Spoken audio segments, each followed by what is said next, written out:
오후 말씀은 성령님은 누구신가 세신자반 4강 하편을 보려고 합니다.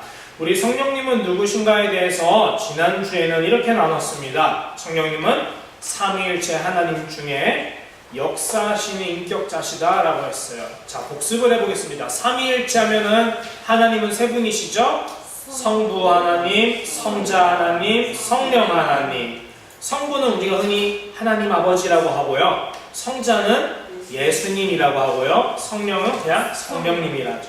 그래서 우리가 흔히는 하나님이나 예수님에 대해서는 어떤 인격적인 이미지가 있지만 성령님에 대해서는 별로 그렇게 우리가 평범하게 느껴지진 않는 것 같아요. 그러나 앞으로는 성령님에 대해서도 성령님도 하나님 예수님처럼 하나님이시고 인격이 있으시고 마음이 있으시고 우리와 함께 거하시는 분이구나 라는 걸 지난주에 나눴습니다.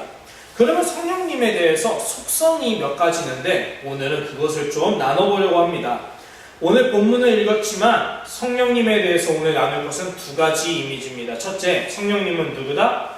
보혜사시다. 두 번째, 성령님은 누구다? 진리의 영이시다. 보혜사라는 뜻은 이제 파라클레이라고 하는 파라클레이토스라는 말인데요. 쉽게 말해서 함께 있어주는 사람이라는 뜻이에요. 함께 걸어가지고 함께 있어주고 함께 대화해주고. 그러면 함께 있어주는 사람 하면은 어떤 이미지냐? 변호자라는 이미지도 있고 상담자라는 이미지도 있고 쉽게 말해서 위로하시는 분, 변호해주시는 분, 나를 대신하여서 역사해주시는 분, 이런 뜻이에요. 그렇다면 우리가 성령님을 의지하는 기도를 하는데 기도가 어눌할 때가 있고 기도를 잘 못할 때도 있고 기도가 서툴 수도 있어요. 그러나 성령 충만하다라고 하는 것은 꼭 기도를 잘하는 사람이 성령 충만한 게 아니라는 거예요. 밤새서 철야 기도할 수 있는 사람만 성령 충만한 것이 아니라는 거예요. 내가 기도를 잘 할 줄 모르고 서툴고 어눌하다 할지라도 그 사람이 성령님께 순종하는 삶을 살고 있다면, 그러면서 우리의 인격이 그분께 순종하는 인격으로 조금씩 변해가고 있다면 그 인격의 변화가 이제 마지막으로 내 이웃을 내 몸처럼 사랑하는 방향으로까지 나아가고 있고 하나님을 사랑하는 모습으로 나타나고 있다면 그 사람이 성령이 충만한 사람이다 라는 것이죠. 성령 충만한 사람의 모습은 그럼 어떤 모습이냐? 안에 믿음이 충만하고 소망이 충만하고 사랑이 충만한 사람이 곧 성령 충만한 사람입니다. 그러면 성령 충만한 사람은 어떻게 성령 충만할 수 있느냐? 보혜사시기 때문에 성령님이 그 사람과 함께 거하시기 때문에 그 사람이 성령님과 함께 할수록 그 사람 믿음도 소망도 사랑도 이 세상에서 늘어나는 사람이다. 충만하게 되는 사람이다. 두 번째는 성령님에 대해서 뭐라고 하고 있냐? 진리의 영이라고 했어요. 성령님과 함께 동행하는 사람, 즉 성령님이랑 같이 교제를 하는 사람이란 뜻이죠. 서로 손을 잡고 남녀가 데이트를 하는 모습처럼. 그러면 데이트를 하면 어때요? 손을 잡고 데이트하기 전에는 그렇게 관계가 깊지 않지만 서로 손을 잡고 데이트를 하면 서로 잘 알고 이 사람이 아이스크림 먹고 싶은지 아닌지 눈치만 딱 봐도 이 사람이 지금 초코 아이스크림 먹고 싶구나. 저는 그 정도까지는 다가가지 못했어요. 항상 헛발질. 여보 우리 초코 아이스크림 먹을까? 난 딸기 먹고 내가 탄산수 사줄까? 나는 사이다 마실래. 이렇게 뭔가 서로 안 맞을 수도 있어요. 그러나 성령님이랑 동행하는 사람은 뭐냐? 우리는 성령님에 대해서 잘 몰라도 성령님은 우리를 너무 잘 아시는 것 같아요. 근데 성령님은 어떤 사람이냐? 진리의 영이라고 하신 하나님이시잖아요. 사람이 끼리끼리라는 법칙이 있어요. 그래서 저는 우리 아이들한테 항상 가르칠 때 나는 선생님은 너희가 항상 좋은 사람이랑 친구였으면 좋겠다. 너희에게 함부로 하는 친구가 있으면 그 친구랑은 사귀지 않았으면 좋겠고 너희를 존중해주는 친구랑은 친구였으면 좋겠다. 너무 현실적으로 얘기를 해줘요. 그런데 이게 중요한 것 같아요. 성령님이 진리의 영이시잖아요. 근데 우리는 진리가 없잖아요. 우리는 연약하기도 하고요. 사람인지라. 그러나 성령님이랑 교제를 하려고 노력을 하다 보면 우리가 누굴 닮아가느냐? 당연히 성령님을 닮아가겠죠. 그럼 우리 안에도 뭐가 가득해질까요? 당연히 진리의 영이신 성령님이니까 우리 안에도 진리가 안에 거하기 시작해요. 내 안에 진리가 생기기 시작하면은 어느샌가부터 내가 삶에서 무엇이 드러나기 시작하느냐? 예전에 사람들이 나를 보고 별로 못 느꼈는데 이제는 나만 들어가면은 야, 저기 예수님 믿는 사람 나온다, 저기 요셉이가 지나간다, 꿈꾸는 자가 오는도다 하면서 진리의 빛이 너무 비추니까 부담스러워 할 수도 있어요. 진리가 드러나게 된다라는 것이죠. 그래서 정리합니다. 성령님이랑 같이 동행하는 사람은 성령 충만한데요. 그 사람은 첫째, 성령님이 보혜사인 것처럼 다른 사람에게도 위로를 해줄 수 있는 사랑과 믿음과 소망의 인격이 이렇게 남에게까지 넘어갈 수 있는 그런 사람이 되고요. 그리고 진리의 영이신 성령님을 닮아가기 때문에 우리 삶에 진리의 향기가 이렇게 배어나오게 됩니다. 자, 두 번째는 성령님의 사역에 대해서 함께 나누려고 해요. 첫째, 성령님의 속성이 있었지만 두 번째, 성령님의 사역에 대해서. 성령님의 사역은 두 가지가 있어요. 자, 말씀을 보시면 첫 번째, 보혜사 곧 아버지께서 내 이름으로 보내실 성령, 그 성령님이 너희에게 모든 것을 뭐 해주신대요? 가르치시고, 또 내가 예수님이 너희에게 말한 모든 것을 어떻게 하신대요? 생각나게 하신다. 성령님은 그럼 어떤 모습일까요?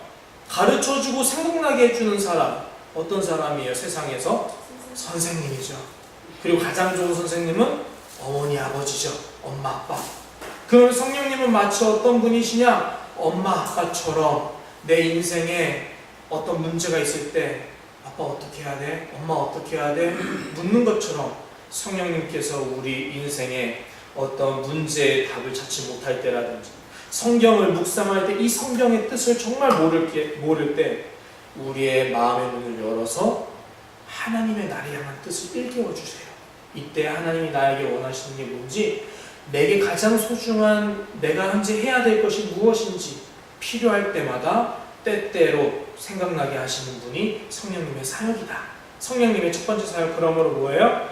우리에게 있어 어떤 나침반 같은 역할인 거예요. 어디로 가야 될지 모를 때 알려주시고 생각나게 하시는 거예요. 두 번째 사역은 이것입니다. 계속 요한복음이죠. 내가 그를, 성령님을 너희에게 보내리니 성령님이 오셔서 죄에 대해서, 의에 대해서, 심판에 대해서 세상을 책망하시리라. 자, 성령님의 두 번째 사역은 무엇이냐? 책망하시는 사역이 있어요. 책망한다. 성령님이 책망하시는 이유는 뭘까요? 우리를 사랑하셔서예요. 그러면 우리가 성령님의 사랑을 받는다는 증거가 언제 있으냐? 양심이 찔림을 받을 때 하나님이 여전히 나를 붙들려고 하시는구나, 그걸 알 수 있어요. 우리가 하나님 이것만큼은 저는 꼭 하고 싶어요. 청년일 때일수록 죄에 대해서 약해요. 어른일수록 그런 것에 대해서 달관해서는 그런지 모르겠지만 제가 어른이 아니라서 청년일 때는 죄에 대해서 많이 취약한 나이에요. 사람이 장성하지 않아서, 또 마음에 대해서 질풍노도의 시기라서. 그러나 매 순간순간마다 성령님이 그 사람의 마음에 찔림을 주시고 어떤 거에 대해서 좀 망설이게 하시고 그런다면 하나님이 나를 얼마나 사랑하시는지 지금 나에게 잠시 멈추게 내 길에 신호등을, 빨간불을 켜시는구나. 내가 계속 파란불인 줄 알고 달려가다가 교통사고가 나면은 안 되니까 성령님이 나를 사고가 나지 않도록 잠시 멈추게 하시는구나. 무엇으로? 마음에 조명하시는 거예요. 그래서 우리가 말씀 읽기 전에 조명기도라는 걸 하잖아요. 성령님께서 내 마음에 조명을 딱 켜는 것처럼 내 마음에 빛을 비춰주시는 것. 성령님의 이런 조명하심 아래 있는 사람의 양심은 절대 죽지 않아요. 성령님은 우리의 양심이 죽지 않도록 계속 빛을 비춰주세요. 그래서 우리가 알 수 있는 것, 성령님의 두 번째 사역은 우리를 책망하시는 것이다.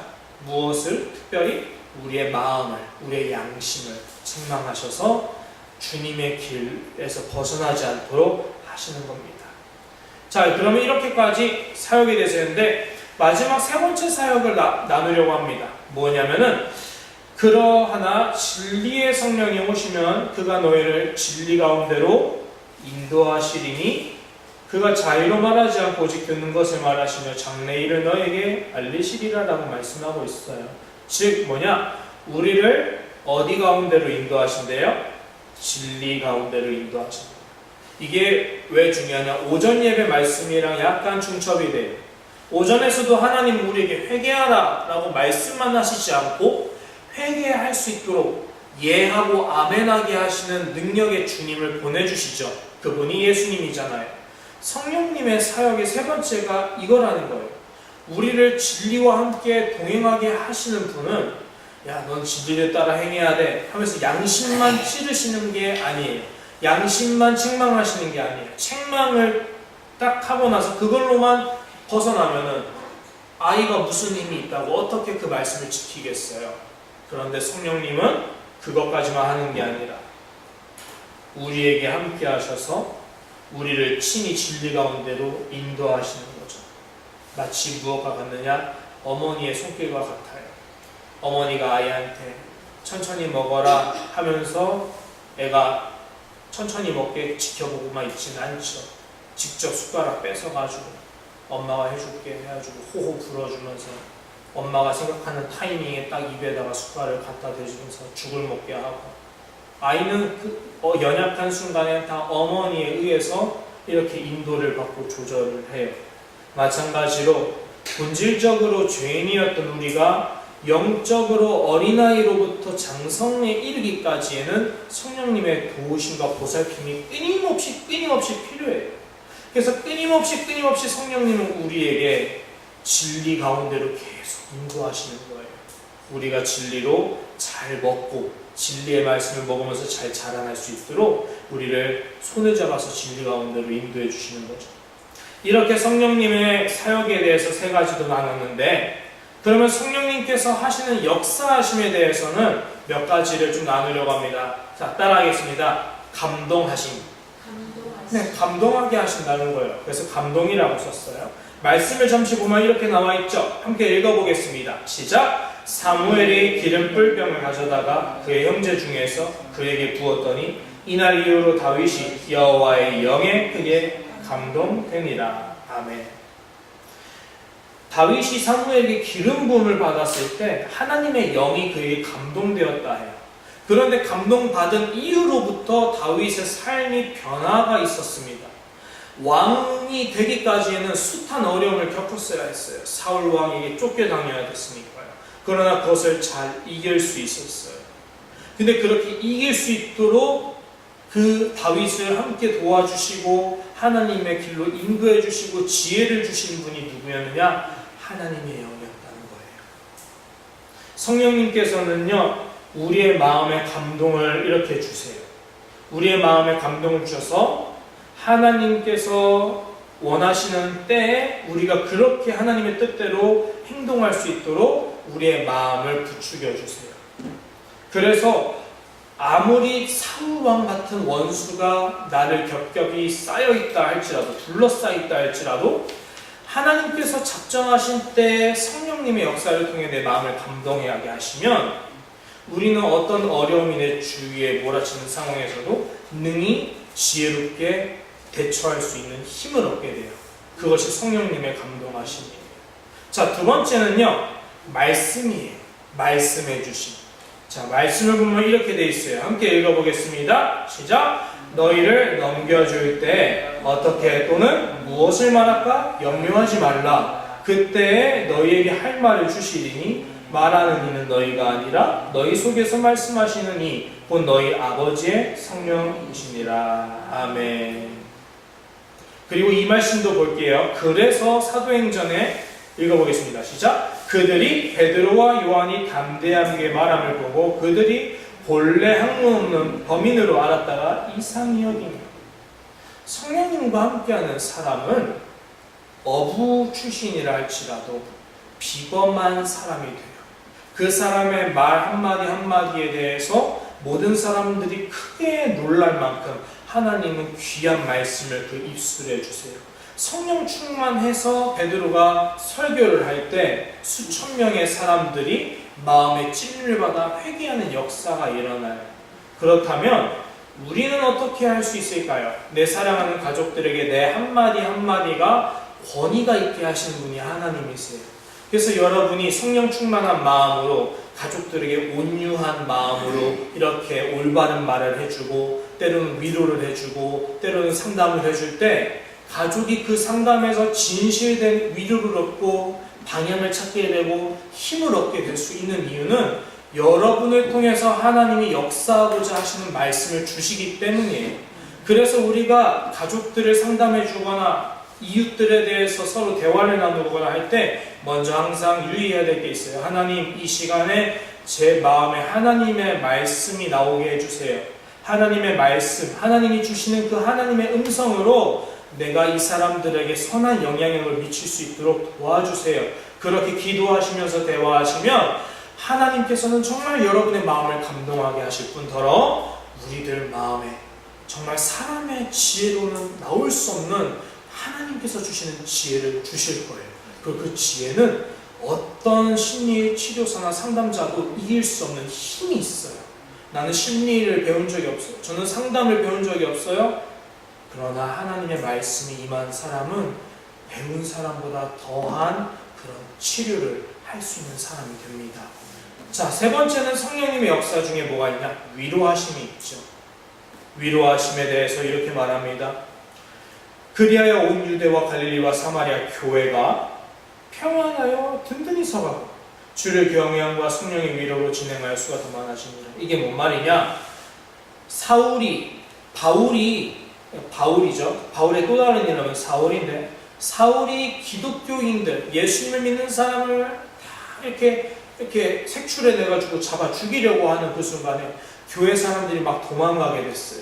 그러나 도망갔지만 절망스러운 상황에 빠지고 재산을 다 잃어버리고 스데반 집사님은 돌아가시기까지 했지만 그러나 성령님은 교회가 좌절하지 않도록 하셨어요. 무엇으로? 성령의 위로로 진행하게 하셨다라는 거예요.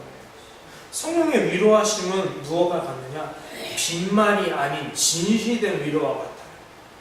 사람의 위로는 빈말일 수밖에 없어요. 하나님과 비교한다면. 왜냐? 완벽하게 도와줄 수는 없어요. 그러나 성령님의 위로하심은 완벽해요. 채움이 있어요. 대비가 있어요. 하나님의 때에 모든 것이 합력하여 선을 이루게 하시는 역사하심이 있어요.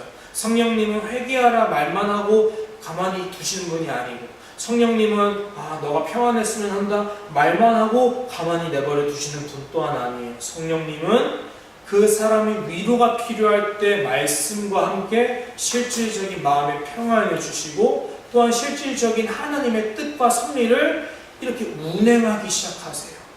그래서 하나님의 말씀으로 인해 세상이 창조받아서 생겨난 것처럼 없었던 것에서 유가 나온 것처럼 우리 상황에 정말 말도 안 되고 이거 있을 수가 없는 일이지만 성령님께서 역사하시고 운행하기 시작하시면 사람의 힘으로는 설명을 못할 수밖에 없는 그런 것들이 하나님의 뜻 안에서 이루어지기 시작하죠. 성도들을 살리기 시작해요.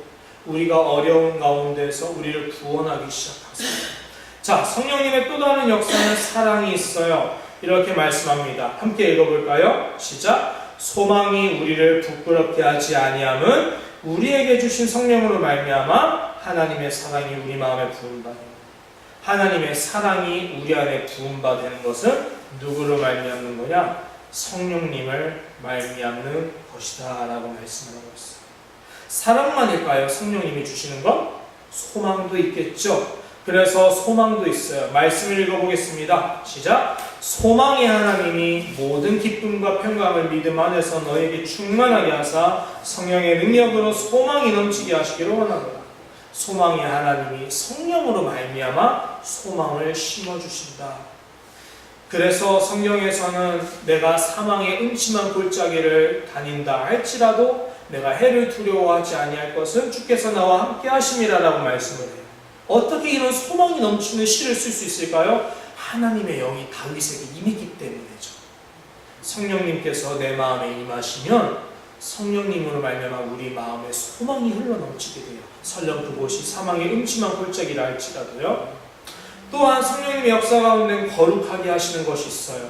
또 우리의 마음에 자유를 주시는 게 있어요. 그래서 자유에 대해서는 말씀을 함께 나눠보겠습니다. 읽겠습니다. 시작. 주는 영이시니 주의 영이 계신 곳에는 자유가 있느니라. 한 번 더 읽어볼까요? 시작. 주는 영이시니 주의 영이 계신 곳에는 자유가 있느니라. 아멘. 자유에 대해서도 성령님이 주시는 거라고 말씀해요. 마지막 세 가지만 더 보려고 합니다. 치유의 은혜도 있고요. 또 뭐도 있어요? 능력도 있고요. 또 열매도 있어요. 성령님 우리를 치유하세요. 우리의 육신과 마음을 치유하세요. 능력을 주세요. 삼손이 그 모든 블레셋 사람들을 잡아 이겼던 것처럼, 다윗이 블레셋의 골리앗과 싸워 이길 수 있었던 것처럼, 우리에게도 성령님은 믿는 자 안에서 능치 못할 일이 없게 하시는 능력으로 우리가 모든 것을 할 수 있게 하시는 힘을 주세요. 그리고 마지막 열매, 성령님께서 주시는 열매가 있어요. 이 열매는 제가 생각할 땐 제일 중요한 것 중에 하나인 것 같아요. 왜냐? 믿음이 있을 수 있어요. 소망이 있을 수 있어요. 그러나 믿음과 소망이 있다 할지라도 사랑이 없으면 울리는 꽹과리와 같다고 했어요.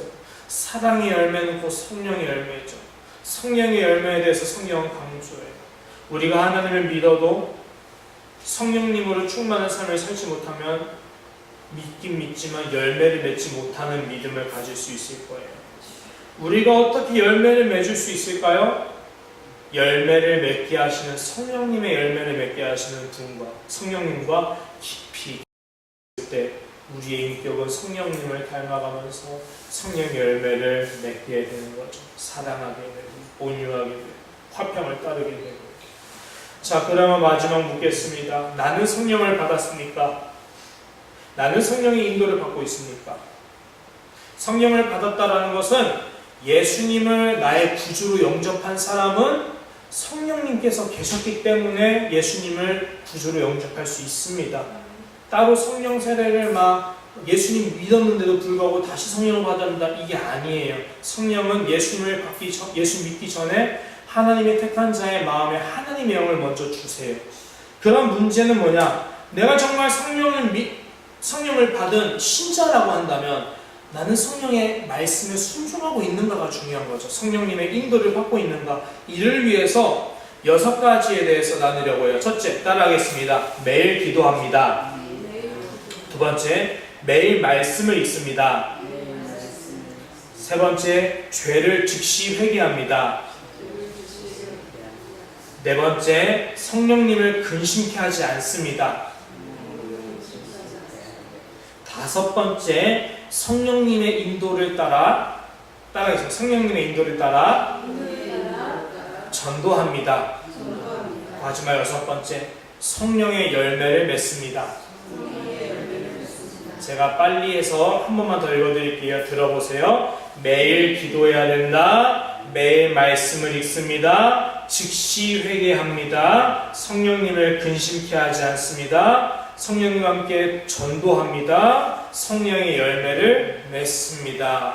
이 6가지만 우리가 열심히 지키며 살아도 우리가 모든 걸 할 수 있다고 믿습니다. 우리 이 시간 기도하겠습니다. 성령님 감사합니다. 하나님 아버지, 성령님에 대해서 성령님이 누구신지 어떠한 역사를 하시는지 너무나도 잘 배웠습니다. 우리가 이렇게 성령님을 깊이 알고 풍성하게 알 수 있게 해주시니 감사합니다. 기쁜 마음을 안고 집에 돌아가오니 이 한 주간 성령님의 인도를 따라 살아가는 성령 충만한 한 주가 되게 하옵소서. 감사드리며 예수님 이름으로 기도합니다. 아멘.